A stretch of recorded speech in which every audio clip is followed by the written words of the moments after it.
Welcome to the fourth and final video of the 4.3 Vortec Chevy V6 engine swap series for this 1975 Chevy LUV. In this video, we finish this all up. We start in the first half with electrical, and then the second half we finish up with all of the detail stuff. There's a few things I didn't show, like installing the gauges, just because it was just too much. I mean, I crammed all of it into this video here. So I encourage you to use the chapters below to navigate to whatever section of this video that might be important to you. First wire we're going to connect down there is the starter wire, and it's got a lot of excess length on it because I think the starter was on the other side on the stock engine. Starter's right there. The other end's got a replacement battery clamp on it already, so we're going to leave this crimped in. I'm going to hook it up to the starter, and then we'll pull the excess out of here. I think just running right here. Up through there is the starter solenoid. You can see it back here. So I'm kind of leaving a loop. I'd rather have more than less. Just go ahead and tell you the starter wire should be obvious if you pulled the engine because it's connected to the starter solenoid, but it's this black and white wire. Here we got our starter solenoid trigger wire, and it runs down there. It runs into this loom here with the main starter cable and goes over to the starter there to trigger it. This is my old alternator charge wire. It's got some girth to it. I probably could use a bigger one, but this worked fine in here before. It's not running any more electronics, and that's probably the shortest alternator wire of all time. I mean, I'm looking at barely over a foot. Got a nice little heat shield on it. I'm gonna go ahead and crimp an eyelet end on this.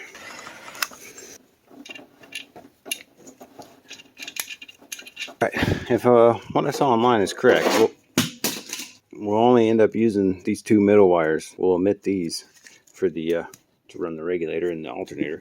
One of the wires is connected to the 12-volt positive.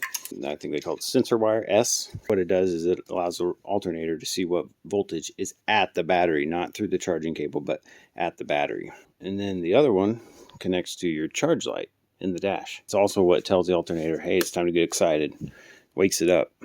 That should be all it needs. All right, so this here is what connects this wire right here. Should have been going to your other alternator. It's a white and red wire, and it turns on with the key, illuminates the light, and it gives the alternator juice, and it tells the alternator to start charging. Once the alternator starts charging, it disconnects it from ground. It's grounded through the alternator, and then your light goes off. Connector I got is a Dorman or something. I can't remember where I ended up getting it.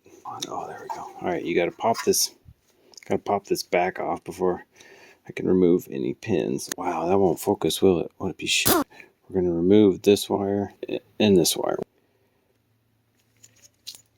See how easy it comes out? I don't know why this stupid thing won't focus. Now you got me taking out the wrong wire. See? This is what they look like, by the way. You can actually make these ends too. You don't even need that fancy of a crimper. Plug that in.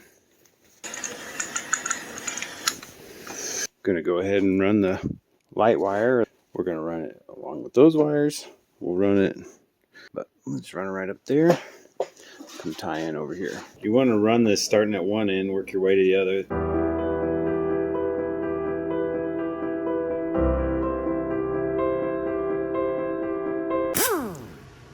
I've got this switch kit to run my electric fan. We're monitoring temperature of the coolant on the head.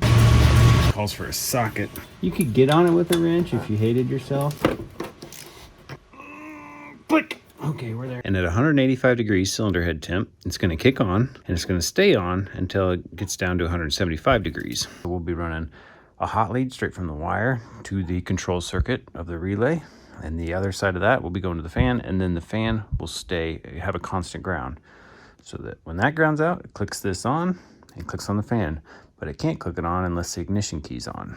All right, now wiring this fan in as a pusher fan is about like you would expect, since the polar fan configuration is normal. Red is going to go to negative, and black is going to go to positive since it's spinning the other way. So opposite of what it normally would be.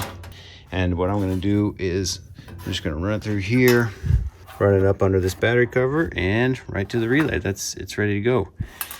And I'm going to do some looking and try to figure out a good place to ground it. I want a good ground. Okay, as you can see here, this is the factory connector on the LUV. Now before I got it, these were already cut loose from this and wired together. And it was because they used to be connected to the alternator regulator, because the regulator had an output that basically said, yep, the engine's running. And that's what the safety was for the fuel pump here. So if your alternator wasn't saying, hey, the engine's spinning me over, your fuel pump would shut off. That was already deleted before I got the truck. So what we got here is the red and black. And when I connect these together, fuel pump's on when the key's on. I got both relays mainly hooked up. And then here's the fuel pump safety relay. And it's all completely hooked up. Tapped into the 2 wires here. All right, I'm recording this because this is kind of a cluster.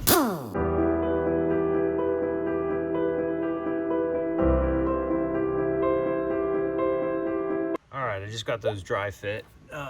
They're just, it's loose there now, but basically I added that 45. Hopefully I can get it tight. Unfortunately, after much frustration, I had to add yet another relay. This is crazy. Okay, I got 2 relays for the fuel. One to run the pump when I'm making oil pressure. One to prime the pump. Should I run out of fuel or anything, I want to fill the carb, I can override it. Look at this little primer button. This is meant.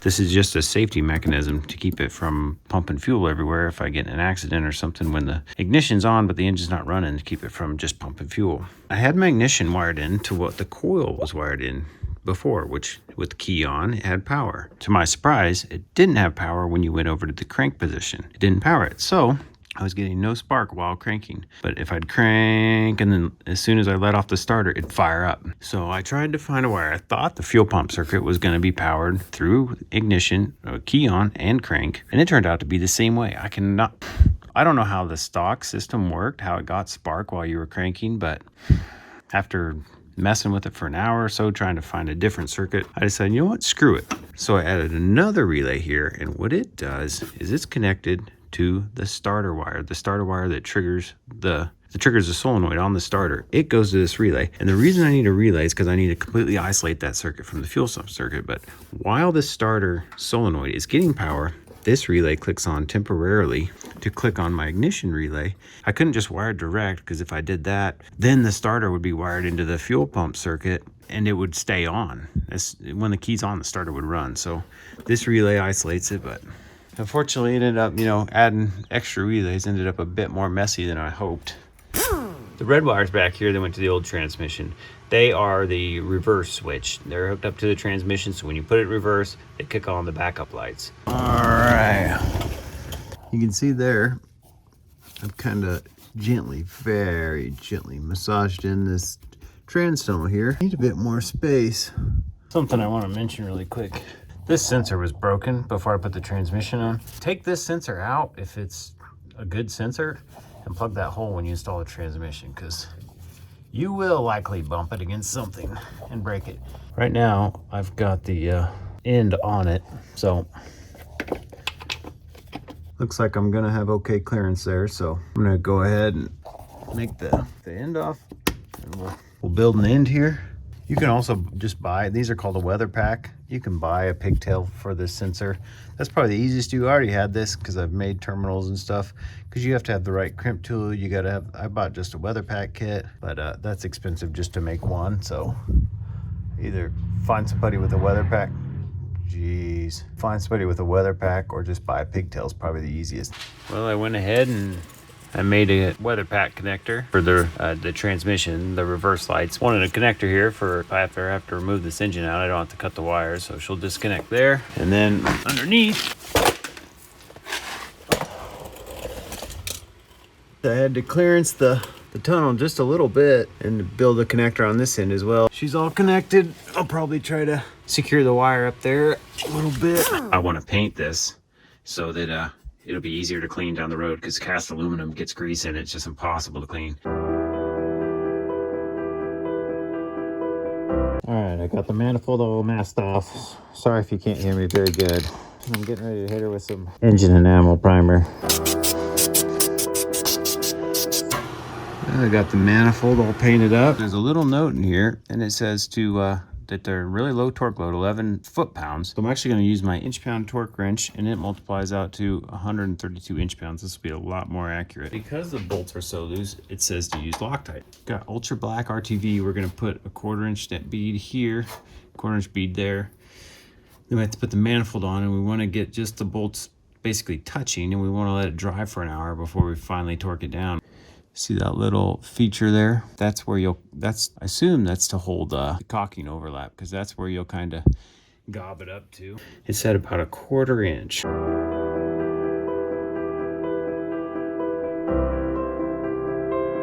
Even though I'm not tightening these all the way down yet, there is a tightening sequence. It goes 1, 2, 3, 4, 5, 6, 7, 8. Put in that for the brake booster. I don't really love that it's pipe. And then a hose barb adapter. Got a piece of vacuum line. I'm gonna loop it up over here and hook it to the brake booster somehow. That's the part number there. Both of them.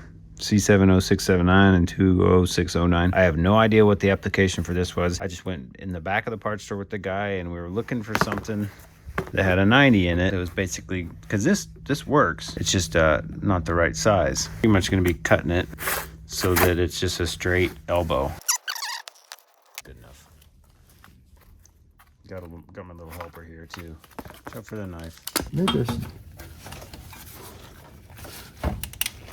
kind of sort of slip it on them both at the same time. I'm not even rubbing over here. I like that.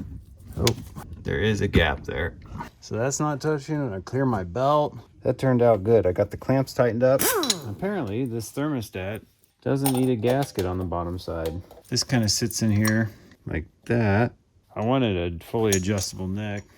I went with flat. I got lucky. I think it's going to be the right choice. Oh yeah. These all just came from the local hardware store. I got this going into this, going into this, and finally the factory heater outlet, which is neck down, I think, probably to, you know, cut down the flow some. You don't need that much flow, but basically that's going to go there.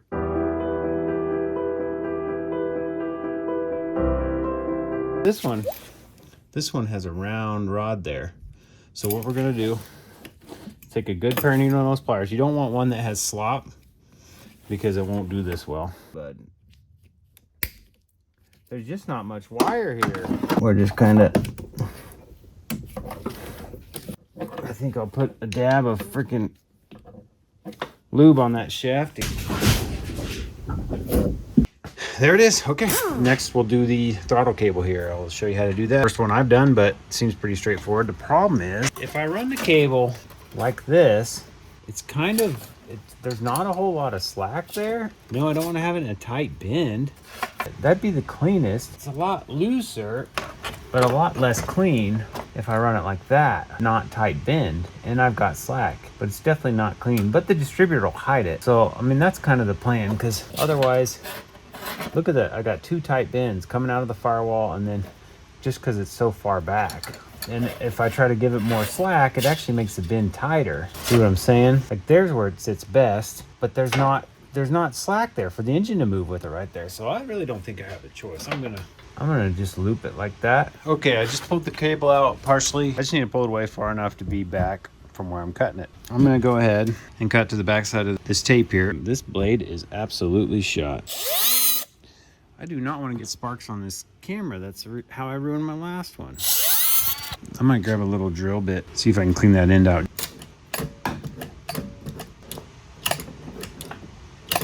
So I got this banjo fitting, which goes on in place of this fuel nipple. Oh, all right, gonna catch up with what I did here.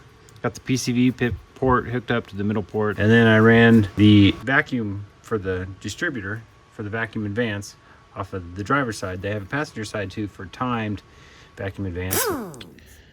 Here's the overflow reservoir I'm trying to adapt to this thing. The nipple that comes off of the coolant reservoir, that's 5/16. This is like 3/16. So I got a piece of vacuum line hooked up, and I'm using one of these Dorman, adapters that would be right next to the radiator.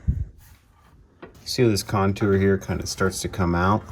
I don't know if I might have to trim that a little bit. That's about where I need it. So I'm gonna go ahead and mark it, and we'll do a little bit of clearance in down there. Got the cap. I'm gonna kind of freehand this here up to here. So we'll kind of go like space it out just a little bit like that. Oh shit, yeah. That'll be good enough to get us the mark. All right, there we go. All right, there's what we got. All right, that's what we got with my overflow hose. Going over to the, wow, focus down there, yep. Going over to the overflow reservoir. I think that looks pretty good. I use the perches that are here. Just bolted some of those, some of these guys to it. This is a kit you definitely want to get. These things are handy as frick. All right, so we're gonna have the fan in the pusher configuration, which means it's gonna be mounted up front here, pushing through, which is less than ideal, but it's definitely better to have it in the puller. It's more efficient. But if you look, yeah, that doesn't work. I'm sure there are definitely fans that are more low profile, but this one moves some air, and I've had flex lights before, and they just they're beasts. According to the instructions, we got to flip the blade and we got to reverse the polarity when we install it. It's pretty simple. If we can keep from sending this, oh yeah, just keep from sending that Jesus clip across the room. Grab your little washer, take it off. Oh, there she goes.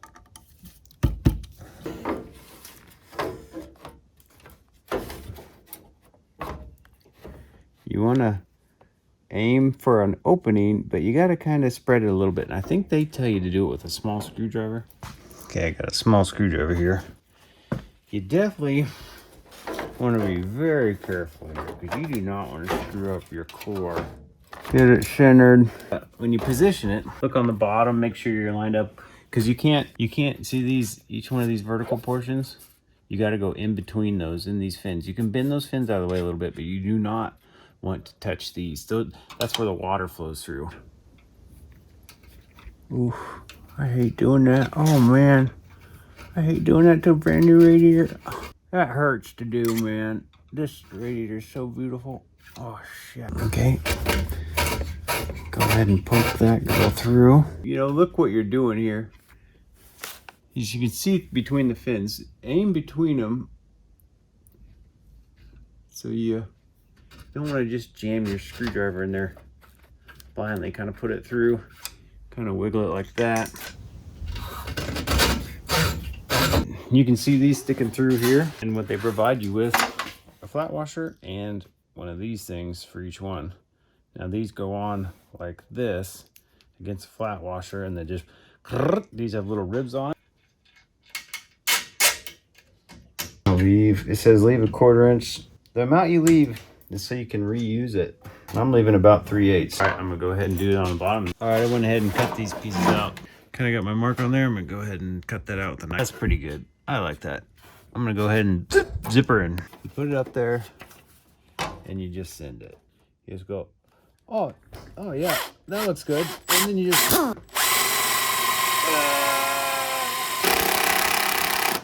uh-oh. Oh yeah. I think I got into something there. Jeez. Usually it's not that hard. I must have went through something thick. And I'm gonna put one more, and that's gonna be it. Better than store-bought. Look at that. Got a little crooked on that one, but still plugging the gap. This one I improve, you know, always improve as you go along. I'm gonna try to have somebody put in exhaust next week, and I kind of need to get this freaking park brake cable out of the way, because that's not gonna work very well. But I got this little pulley thing. It's just a generic pulley I got from the hardware store. I think I'm gonna weld a little angle iron bracket right to the frame here. That'd be as easy as anything. And then through that bracket, I'll drill a hole before I weld it on there. And we'll just bolt this top, and it'll just be a pulley, and that'll work good, I think. I got a piece of scrap angle iron here. Pretty much be it. I'm gonna weld that in position really quick. After a little bit of pain, we got these Instagram welds here. They'll be fine. All right, there's what we ended up with. I left the bolt, it's got a lock nut on the other side, an eye lock, so I didn't tighten it up real tight so that could pivot to where it wants to freely be right in the, right in the right angle there. I decided I'm actually gonna loop forward, and then I'm gonna come back like that. Pretty much just gonna do, we're gonna bend to 90 as short as we can. This is for setting the depth. Okay, depth set. Sensor down.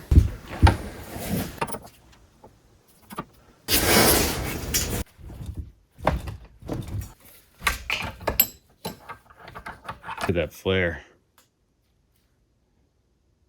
That's mint. That's a good, nice double flare. Just would you look at it? Gun goes up on the end nice. There's no jamming up because it flared out. Well, you know what I mean. I'm gonna form this.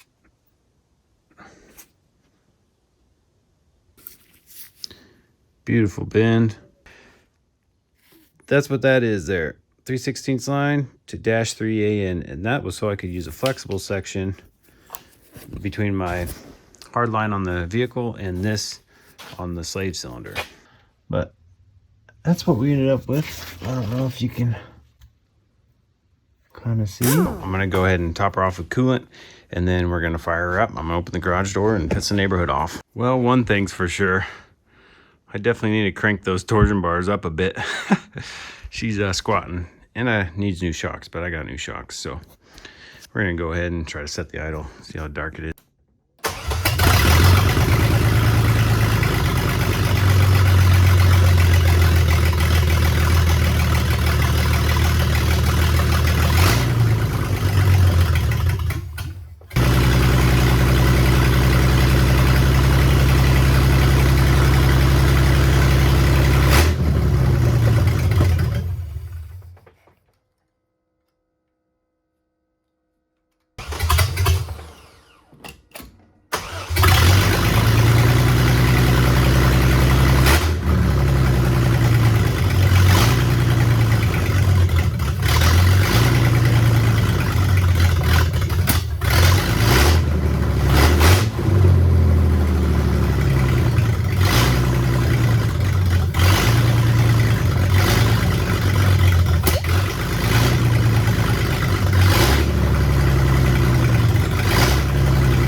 Up last night. It was late, 10 o'clock. I had to make the last adjustment to you can see the clutch pedal sticking out further. I had to remove the stop up there because I didn't have enough throw to disengage the clutch to get it into gear. So I couldn't even take it on a drive last night. So this is a maiden voyage. Hopefully it works. I need to get it down to the exhaust shop. So I came home from work really quick to get this into the exhaust shop. Hopefully the brakes are bled because I don't know. If this thing doesn't work, I'm not going to be able to get it to the shop today. I don't know. We'll see how the carb ends up set. See if it'll start. Okay. I'm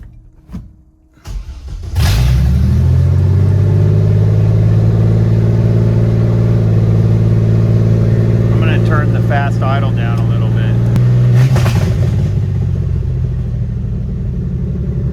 All right, let's see if I can put it in gear. I can.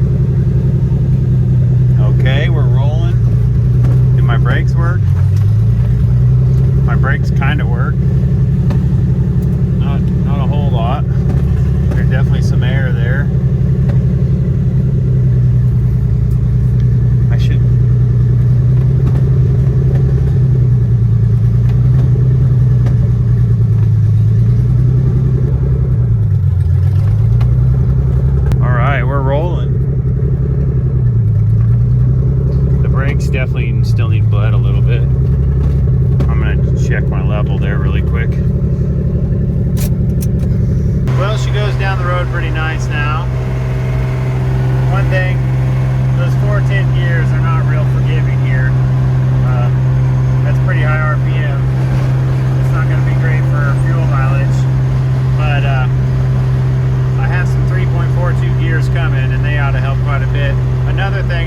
car fully tuned.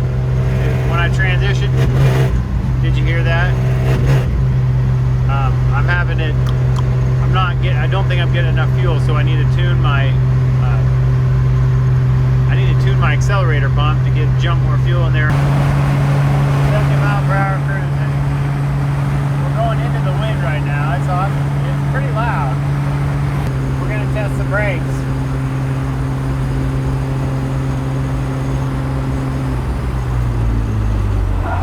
Woo!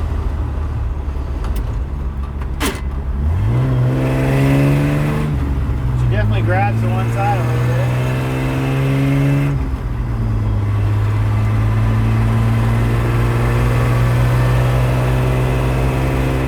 I want to extend a special thanks to all those of you that made it here to the end, and I want to show you one more thing that I didn't cover, and that is this drive shaft.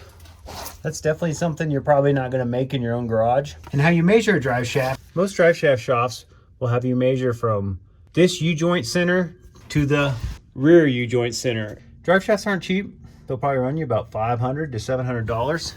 If you are swapping a Chevy LUV, do look into like an S10 rear end or something that has more gear ratios in it. If there's something I didn't cover, or if you have any questions on this 4.3 Vortec Chevy or a Chevy LUV, I'd be happy to answer your questions down below. Anything that I can. Now remember, I'm just a dude in my garage. I'm not a mechanic. So take everything I say as you will. If this video was helpful to you in any way, please drop a like down below. I'd appreciate your subscription. We've got more to do on this truck, and I'm gonna come out here and we're gonna do a little bit of cosmetic stuff to try to spruce this baby up. I'm low on time. I've been trying to get this stuff gone through for weeks, so I'm excited to get back at it, and I hope you come along for the ride. Well, I maybe should have left the old LUV in the garage today. He brought something else. This thing's not exactly sealed up. Got a hole in the floor, but I wanted to see, how's it gonna do in a rainstorm? Am I gonna get wet? This is a little sketchy in the old LUV. I mean, I don't have any door seals. So far, no water coming in there that I can feel. I'm not wet, but I do hear a lot of water splashing on the wheel wells. I don't know how sealed those are. I think I can see it. Holy shit. I think I see a few. Oh, fuck, there's water coming in down there. Son of a diddly. I'm gonna take this back to the garage. I got water dripping in on my fucking gauges. What the fuck?